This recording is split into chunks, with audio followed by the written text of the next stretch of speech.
नमस्कार, रीवा 24 के ताजा तरीन अंक के साथ में शैलेंद्र। सबसे पहले प्रमुख खबरें। राजेंद्र शुक्ल के उप मुख्यमंत्री बनने के बाद भाजपा कार्यालय में रहा जश्न का माहौल, जमकर की गई आतिशबाजी। मनगवा थाना अंतर्गत महिला के साथ बलात्कार के बाद हत्या का सनसनीखेज मामला आया प्रकाश में और नवव्याता को उसके पति का मौतेरा भाई बेउड़ा परिजनों ने लगाया पुलिस पर रिपोर्ट लिखने के एवज में पैसे मांगने का आरोप। खबरों सहित अन्य खबरें विस्तार। रीवा विधायक राजेंद्र शुक्ल के उप मुख्यमंत्री बनाए जाने के बाद आज भाजपा कार्यालय में जश्न का माहौल रहा। इस दौरान जमकर आतिशबाजी की गई। जैसे ही रीवा से उप मुख्यमंत्री के रूप में राजेंद्र शुक्ल का नाम सामने आया, वैसे ही समूचे विंध्य में हर्ष व्याप्त हो गया। सड़कों में देर रात तक पटाखे चलते रहे। वहीं सोशल मीडिया पर भी लोगों ने खूब बधाई दी। जिन लोगों के पास पुराने फोटो और वीडियो थे, उन्होंने अपने फोटो शेयर किए और राजेंद्र शुक्ल से अपनी निकटता जाहिर की। देर शाम तक राजेंद्र शुक्ल के निवास पर समर्थकों की अच्छी खासी भीड़ जमा रही। वहीं आज दिन में भाजपा कार्यालय अटल कुंज में जमकर आतिशबाजी की गई और समर्थकों ने ढोल नगाड़ों के साथ नाच गाकर उत्सव मनाया। वहीं मुख्यमंत्री मोहन यादव को लेकर भी रीवा वासियों में काफ़ी उत्साह है। ऐसा बताया जा रहा है कि मोहन यादव की ससुराल रीवा के संजय नगर मोहल्ले में है, जहाँ कई साल पहले उनका विवाह हुआ था, जिसके बाद उनका यहाँ आना जाना लगा रहता था। इस संबंध में हमने भाजपा समर्थकों से बात की। सबसे पहले तो हम माननीय मुख्यमंत्री मोहन यादव जी को बहुत बहुत बधाई और शुभकामनाएं देते हैं। साथ ही साथ आपने रीवा के लोकप्रिय विधायक विंध्य के नायक आदरणीय राजेंद्र शुक्ल जी को भी बहुत बहुत बधाई देते हैं और बेउड़ा जी को बहुत बहुत बधाई देते हैं। भारतीय जनता पार्टी हमेशा गरीब और महिलाओं के हितैषी की सरकार रही है। निश्चित रूप से महिलाओं पूरे कार्यकर्ताओं में बहुत ज्यादा जश्न का माहौल है और रीवा ही नहीं पूरे विंध्य प्रदेश में अत्यधिक जश्न का माहौल है। लोग प्रफुल्लित हैं, आनंदित हैं और एकदम हर्ष से व्याप्त हैं।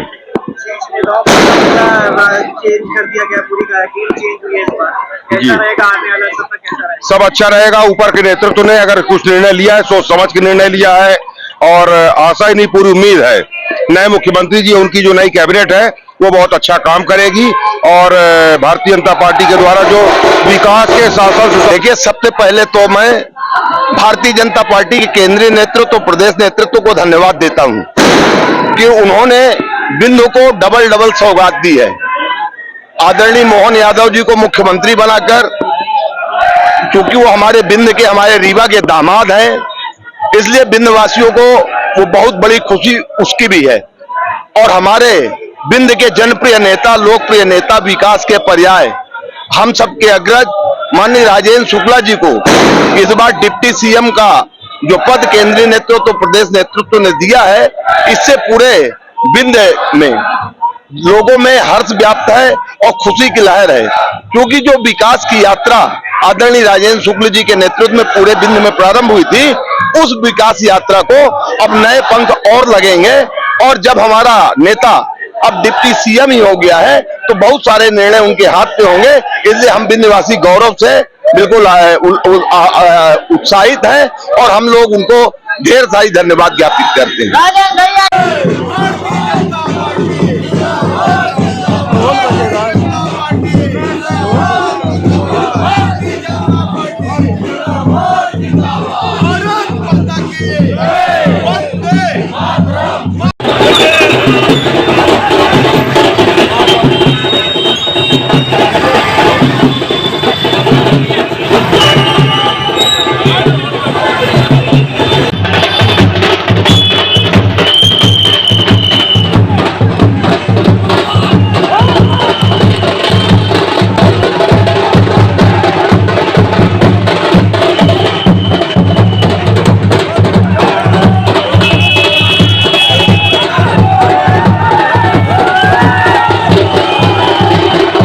मनगवा थाना अंतर्गत सूरा गांव में महिला के साथ बलात्कार के बाद हत्या का सनसनीखेज मामला प्रकाश में आया है।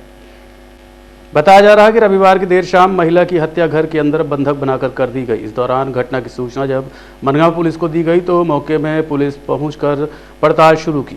लाश को पीएम के लिए अस्पताल भेजा है। वहीं घटना के बाद से क्षेत्र में दहशत का माहौल है। जानकारी के अनुसार मृतक महिला रूबी बानो पति निजामुद्दीन उर्फ मुन्ना 36 साल अपने घर सूरा घुरिया में अकेले रहती थी, जिसे काफ़ी देर शाम अज्ञात व्यक्तियों ने महिला के साथ पहले रेप किया, फिर हत्या कर दी। सूत्रों के हवाले से यह भी जानकारी निकलकर सामने आ रही है कि महिला के साथ पहले गैंगरेप हुआ, फिर हत्या की गई है। हालांकि मनगवा पुलिस फिलहाल इस घटना को लेकर कुछ भी नहीं बोल रही है। इस संबंध में थाना प्रभारी अनूप कुमार उइके ने बताया कि महिला की हत्या की पुष्टि पीएम रिपोर्ट आने के बाद स्पष्ट हो पाएगी। मृतक महिला की सास सायरा बानो ने अपने बयान में कहा है कि हमारे बहू के साथ बलात्कार हुआ है, फिर हत्या कर दी गई है। सूचना दिया कि उसकी बहू रूबी बानो मृत हालत में घर में जो पड़ी हुई थी, जिस संबंध में थाना मनगवा में मर्ग कायम कर जांच की गई। जांच के दौरान ये पाया गया कि मृतका अपने घर में अकेली थी। उसका पति बाहर कमाने खाने जो गया हुआ था, मजदूरी करता है। उसकी सास सुबह 9 बजे मजदूरी मांगने खाने के लिए बाहर जो गई हुई थी। शाम को करीबन 6:30 बजे जब लौटी तो मृतका को मृत हालत में देखी, जिस संबंध में मर्ग कायम करने के पश्चात पंचायतनामा कार्यवाही की गई। एफएसएल टीम से भी घटनास्थल और शव का परीक्षण जो है करवाया गया। लाश को पोस्टमार्टम के लिए भेजा गया। लाश का पोस्टमार्टम जो हो चुका है। अभी पोस्टमार्टम रिपोर्ट अप्राप्त है। जांच के दौरान मृतका के मृत्यु के जितने कारण हो सकते हैं, सभी कारणों की जांच की जा रही है। मृतका के पास पड़ोस में रहने वाले व्यक्तियों, उसके घर में आने जाने वाले लोगों से भी पूछताछ की गई है। अभी किसी निष्कर्ष पर पुलिस नहीं पहुंच पाई है। पोस्टमार्टम रिपोर्ट का इंतजार है। पोस्टमार्टम रिपोर्ट मिलने के पश्चात विधि संगत कार्रवाई की जाएगी। मृतका के सास पर सीधे तौर पर आरोप है कि बहू की हत्या की गई है और रेप किया गया। वो संदेह है, उसका जो संदेह है, लेकिन उसकी जो पुष्टि वो पोस्टमार्टम रिपोर्ट के पश्चात ही हो पाएगी। कारण कि घटना कारित करते हुए किसी के भी द्वारा नहीं देखा गया है, न तो पास पड़ोस के लोग इस संबंध में कुछ बता रहे हैं। राधा स्वामी मिष्ठान भंडार के कारखाने में प्रदूषण बोर्ड द्वारा छापामार कार्रवाई की गई। इस दौरान भारी मात्रा में अनियमितताएं पाई गईं। राधा स्वामी मिष्ठान भंडार के कारखाने में राजस्व, प्रदूषण, नगर निगम और खाद्य विभाग की संयुक्त टीम ने एक साथ कार्रवाई की। टीम ने करीब 1 घंटे तक निरीक्षण किया व जांच सैंपल लिए। जहां कारखाने में गंदगी का अंबार दिखा, साथ ही पुरानी मिठाइयों का भी भंडारण पाया गया। जांच के दौरान पाया गया कि रिहायशी मकान में बनाई गई 4 मंजिला भवन में कारखाना चलाने की परमिशन ही नहीं है। टीम द्वारा दुकान मालिक से सभी दस्तावेज मांगे गए, जिनके परीक्षण उपरांत नियमानुसार कार्रवाई की जाएगी। दरअसल राधा स्वामी मिष्ठान भंडार द्वारा जिस जगह कारखाना बनाया है वो रिहायशी इलाका है। खाद्य पदार्थ बनने से आसपास वातावरण प्रदूषित रहता है, जिसकी शिकायत एक स्थानीय निवासी ने प्रदूषण बोर्ड भोपाल को कर दी और भोपाल के उच्च अधिकारियों ने शिकायत की जांच की कार्रवाई के निर्देश, जिस पर रीवा कलेक्टर के आदेश के बाद राजस्व, खाद्य और नगर निगम व प्रदूषण बोर्ड की संयुक्त टीम ने छापा मारकर कार्रवाई को अंजाम दिया। निरीक्षण के दौरान मिठाई सहित अन्य खाद्य पदार्थ बनाते पाया गया। कारखाने से संबंधित दस्तावेज मौके पर उपलब्ध नहीं रहे। अब टीम द्वारा दस्तावेजों के परीक्षण के उपरांत उचित कार्रवाई की जा रही है। आज कार्रवाई हुई है, कैसी कार्रवाई हुई है, क्या क्या? ये कार्रवाई श्री अतुल मिश्रा जी की शिकायत पर जो यहाँ पे मिठाई बनाने का कार्य किया जाता है राधा स्वामी स्वीट्स के द्वारा, उन पर कार्रवाई की गई है। सभी संयुक्त जो टीम है आकर और उसमें जांच किया गया है। संयुक्त टीम में कौन कौन से विभाग थे सर? राजस्व विभाग था, खाद्य विभाग था, नगर निगम, पॉल्यूशन कंट्रोल बोर्ड। क्या कुछ पाया गया इसमें? जो यहाँ पे कारखाने में जो खाद्य सामग्री बनाते हुए पाई गई है, उसके नमूने संग्रहित किए गए खाद्य विभाग के द्वारा कार्रवाई जो है की जा रही है। नवविवाहिता को उसके पति का मौसेरा भाई लेकर गायब हो गया, जिसके बाद पुलिस रिपोर्ट लिखने की एवज में पैसों की मांग की गई, जिसकी शिकायत दर्ज कराने आज पीड़ित ने पुलिस अधीक्षक कार्यालय पहुंची। रीवा जिले के सोहागी थाना क्षेत्र में एक नवविवाहिता को उसके घर से पति का मौसेरा भाई कार्यक्रम में ले जाने की बात कहकर ले गया था, जिसके बाद लड़की वापस घर नहीं आई। घटना की शिकायत नवविवाहिता की मां ने सुनौरी चौकी में की, लेकिन लड़की का कहीं पता नहीं चला। महिला का आरोप है कि संबंधित थाने की पुलिस कार्रवाई के नाम पर पैसे मांग रही है, जिसकी शिकायत पीड़िता के द्वारा पुलिस अधीक्षक कार्यालय में की गई है। गुमशुदा महिला अनीशा केवट की मां विजय लक्ष्मी ने बताया कि उसकी बेटी का विवाह कटरा सुनौरी निवासी ब्रिजेश केवट के साथ हुआ था और बेटी मायके आई थी। इसी दौरान दामाद का मौसेरा भाई अपने घर में आयोजित एक कार्यक्रम का झांसा देकर बेटी को अपने साथ ले गया। तब से पीड़िता की बेटी वापस नहीं आई है। वहीं जब फरियादिया मामले की शिकायत लेकर सोहागी पुलिस के पास पहुंची तो थाने की पुलिस ने कार्रवाई के नाम पर पैसे की मांग की है। मैं बोल रही हूँ, विजय लक्ष्मी मेरा नाम है। मेरे साथ बहुत बड़ी घटना हुई है। मेरे बेटी का नाम अनीसा देवी केवट है। उनकी शादी मैं कटरा गांव में करी हूँ, सुनौरी कटरा में। उनके पति का नाम विजेश कुमार है। उनके पिता का नाम सीताराम केवट है। और हम अपनी लड़की की शादी करी हूँ, लेकिन हम उनके मौसी के लड़के बुलाकर विजय कुमार ले गए निमंत्रण का बहाना करके कि निमंत्रण हमारे यहाँ भेज दो, तो मैं भेज दिए। और फिर मेरी लड़की नहीं आई, तो 10 बजे रात 17 तारीख को मैं और मेरे पति दोनों जन गई वहाँ उनके पास। तो उनकी माँ बोली कि यहाँ से निकल चुकी है कब की तुम्हारी बेटी। तो मैं बोली कि विजय कुमार और सुरेंद्र कुमार दोनों लेकर तुम्हारी बेटी के गए गाड़ी तारा। तो गाड़ी तारा फिर मैं पता लगाई तो वहाँ पर भी नहीं है तीनों लोग। तो मैं घबरा गई, सबको सूचना दी। फिर 18 तारीख को रिपोर्ट लिखाने सुहागी गए।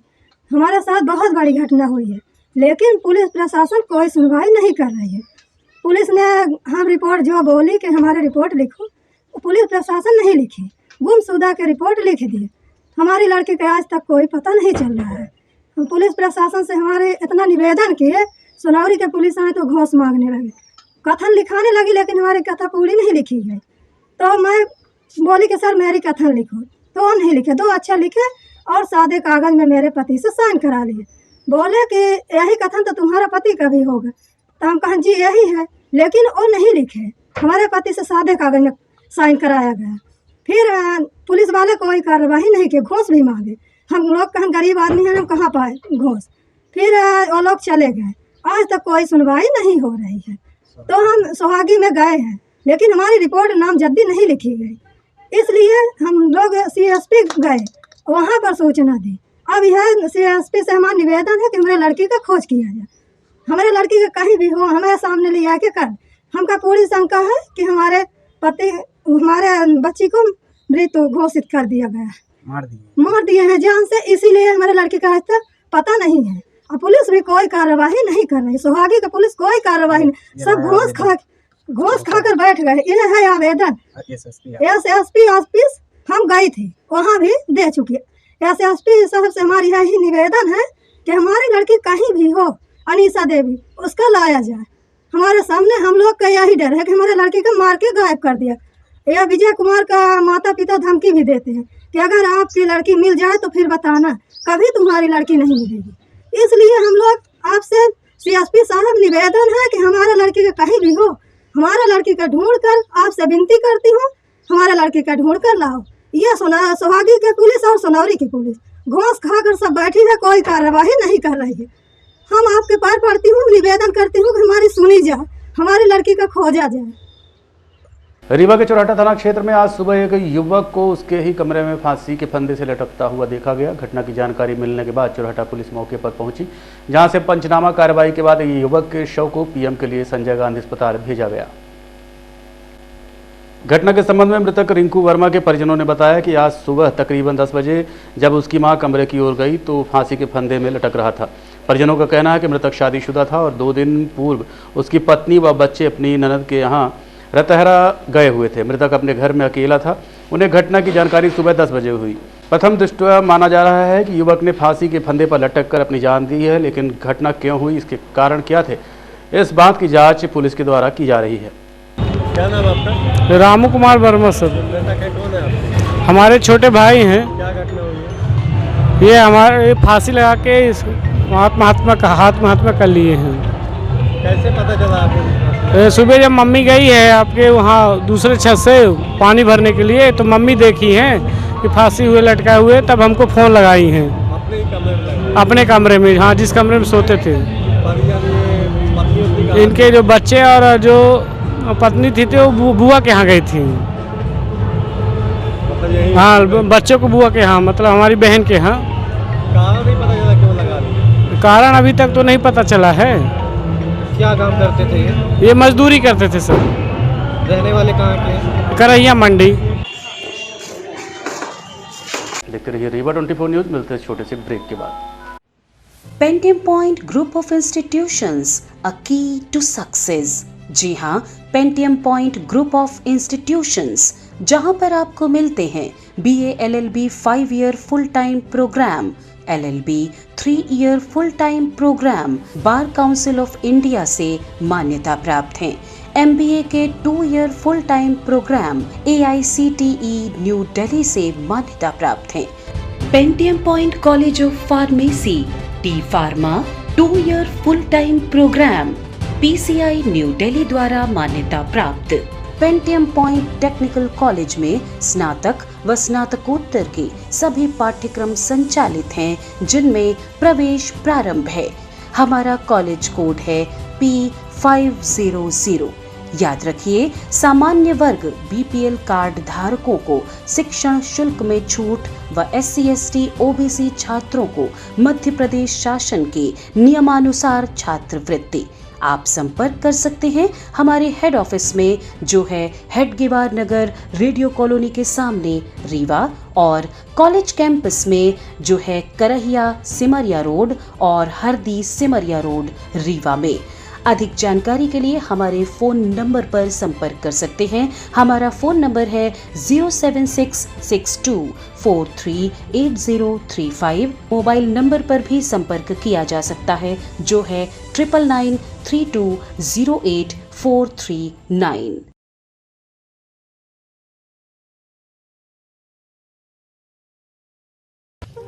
अब आपके शहर रीवा में पुष्पांजलि ग्रीन्स मैरिज गार्डन की हुई शुरुआत। शादी, बर्थडे पार्टी सहित अन्य कार्यक्रमों के लिए सर्व सुविधाओं के साथ आप सभी के लिए सस्ता एवं उचित दाम पर उपलब्ध है। 2 एकड़ से अधिक एरिया में बने मैरिज गार्डन में CCTV कैमरे एवं बेहतरीन पार्किंग व्यवस्था के साथ में 6 कमरे, अटैच लेट बाथरूम, उत्तम हॉल की व्यवस्था, इतना ही 4500 वर्ग फीट में निर्मित मैरिज हॉल सभी व्यवस्थाओं के साथ उपलब्ध है। पुष्पांजलि ग्रीन्स मैरिज गार्डन बदराव से शिल्पी ग्रीन्स के बगल में गुड़ रोड रीवा। रीवा PTS चौराहा के समीप राम हर्षण दास मंदिर से भजन कीर्तन के बाद नगर में शोभा यात्रा निकाली गई। शोभा यात्रा में जगत गुरु भगवान स्वामी श्री वल्लभाचार्य जी महाराज एवं महंत श्री उद्धव दास जी महाराज शामिल रहे। शोभा यात्रा के संबंध में उद्धव दास जी महाराज द्वारा बताया गया कि ये यात्रा गाजे बाजे के साथ पौड़ी धाम पहुंचेगी, जहां 14 दिसंबर से 19 दिसंबर तक विवाह उत्सव का आयोजन किया जाएगा। शोभा यात्रा में भगवान सीताराम की झांकी सजाई गई थी एवं वल्लभाचार्य महाराज भक्तों को आशीर्वाद प्रदान कर रहे थे। उन्होंने बताया कि 1933 से हर वर्ष पौड़ी धाम में सीता विवाह का आयोजन किया जाता है। यहाँ पर देश विदेश से लोग आकर विवाह उत्सव में शामिल होते हैं और जगत गुरु 1008 श्री श्री वल्लभाचार्य महाराज के सानिध्य में भगवान के दर्शन करते हैं।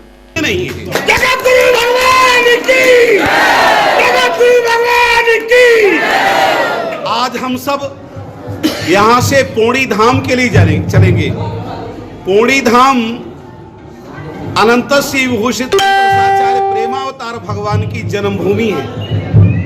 1933 में स्वामी जी महाराज ने प्रथम बार श्री सीताराम विवाहोत्सव समैया का कार्यक्रम प्रारंभ किया था।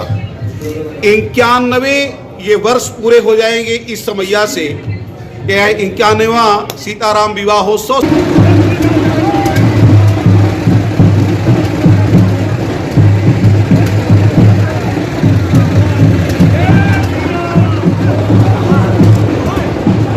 निकाली जा रही पौड़ी धाम समैया के लिए ये बड़ा खुशी का दिन है। आज हमारे रीवा के उप मुख्यमंत्री भी बनाए गए हैं श्री राजेंद्र शुक्ला जी। ये बड़ा सौभाग्य का मुहूर्त निकला है कि आज श्री महाराज जी राम हर्षण पूज्य शोभा यात्री पौड़ी धाम के लिए रवाना हो रही है। इनके लिए सब लोगों का से निवेदन है कि सब लोग पहुँचे वहाँ। देश विदेश से आदमी आ रहे हैं। और कितने दिन कार्यक्रम चलेगा? ये कार्यक्रम 1 हफ्ता चलेगा। क्या क्या कार्यक्रम में आयोजित होंगे? कार्यक्रम विवाह होगा, धनुष यज्ञ होगा, सभी प्रकार के होगा। देखते रहिए रीवा 24 न्यूज। मिलते हैं छोटे से ब्रेक के बाद। हड्डी जोड़ एवं रीढ़ रोग तथा स्त्री रोग एवं प्रसूति रोग का इलाज एक ही छत के नीचे। विघ्नहर्ता hospital and trauma centre, hotel landmark के पास, रतहरा रीवा। डॉक्टर संतोष सोनी, पूर्व चिकित्सक, बॉम्बे हॉस्पिटल मुंबई। हड्डी जोड़ एवं रीढ़ रोग विशेषज्ञ, छोटे चीरे एवं दूरबीन विधि द्वारा हाथ तथा पैर की हड्डियों का ऑपरेशन। गठियाबात, जटिल एवं बिगड़े हुए फ्रैक्चर का बेहतर इलाज करते हैं डॉक्टर संतोष सोनी। विघ्नहर्ता हॉस्पिटल ट्रामा सेंटर में ही स्त्री एवं प्रसूत रोग विशेषज्ञ डॉक्टर शैलजा सोनी भी उपलब्ध हैं, जिनकी देखरेख में नॉर्मल डिलीवरी, सिजेरियन ऑपरेशन एवं बच्चेदानी से संबंधित ऑपरेशन की बेहतर सुविधा। संतानहीन दंपत्ति तत्काल संपर्क करें। विघ्नहर्ता hospital and trauma centre, hotel landmark के पास, रतहरा, रीवा। सुविधाजनक एवं सफल इलाज हेतु आज ही संपर्क करें। विघ्नहर्ता hospital and trauma centre, hotel landmark के पास, रतहरा, रीवा। मोबाइल नंबर 7828781983 अथवा 8462956774 पर। नगर निगम के सफाई कर्मचारी ने अज्ञात कारणों के चलते फांसी लगा ली। इसके बाद परिजन उसे लेकर अस्पताल पहुंचे, जहां डॉक्टरों ने उसे मृत घोषित कर दिया। घटना के संबंध में मृतक के परिजनों ने बताया कि दीपक भारतीय नगर निगम में सफाई कर्मचारी का काम करता था, जिसकी उम्र लगभग 45 साल थी। सुबह जब उसकी पत्नी उसके कमरे में पहुंची तो दीपक का शरीर फांसी के फंदे से लटक रहा था, जिसके बाद लोग इकट्ठा हुए और अस्पताल की ओर लेकर भागे, लेकिन वहाँ डॉक्टरों ने उसे मृत घोषित कर दिया। इनका क्या खत्म कैसे? अरे हो गया ये रहा कि कोई किसी को नहीं जानता कि भाई कैसे ख़त्म हुए, कि भाई खाना वाना खाए गए तो ऊपर लेट गए तो सभी सोचे कि भाई लेटे हैं। कितने बजे? उसके बाद ये अब ये शाम की बात है, ये कल शाम की बात है ये। तो घर में कौन कौन रहता है इनके? मतलब बच्चे रहे हैं, मिसेज रही है, हमारी बहू रही है और वो नीचे रही है। क्या नाम है मृतक का? किसका खत्म हो गया? दीपक भारती। और रहने वाले कहाँ के? नेहरू बस्ती, गुर्रो रीवा, झनका टागी के पास। कहाँ पे काम करते थे ये? नगर निगम में। नगर निगम किस पद पे है ये? सीपर पद में है। सीपर पद में सफाई कर्मी। तो कुछ कारण कुछ पता चला? कोई नोट वगैरह? नहीं पता चला। परेशानी तो नहीं थी घर में? नहीं, कोई परेशानी नहीं, ना कोई बात ना चीज। घर में परिवार में इनके कौन कौन है? इनकी मिसेज है, 2 बच्चे हैं। आज के अंक में इतना ही। देखते रहिए रीवा 24 न्यूज़। नमस्कार।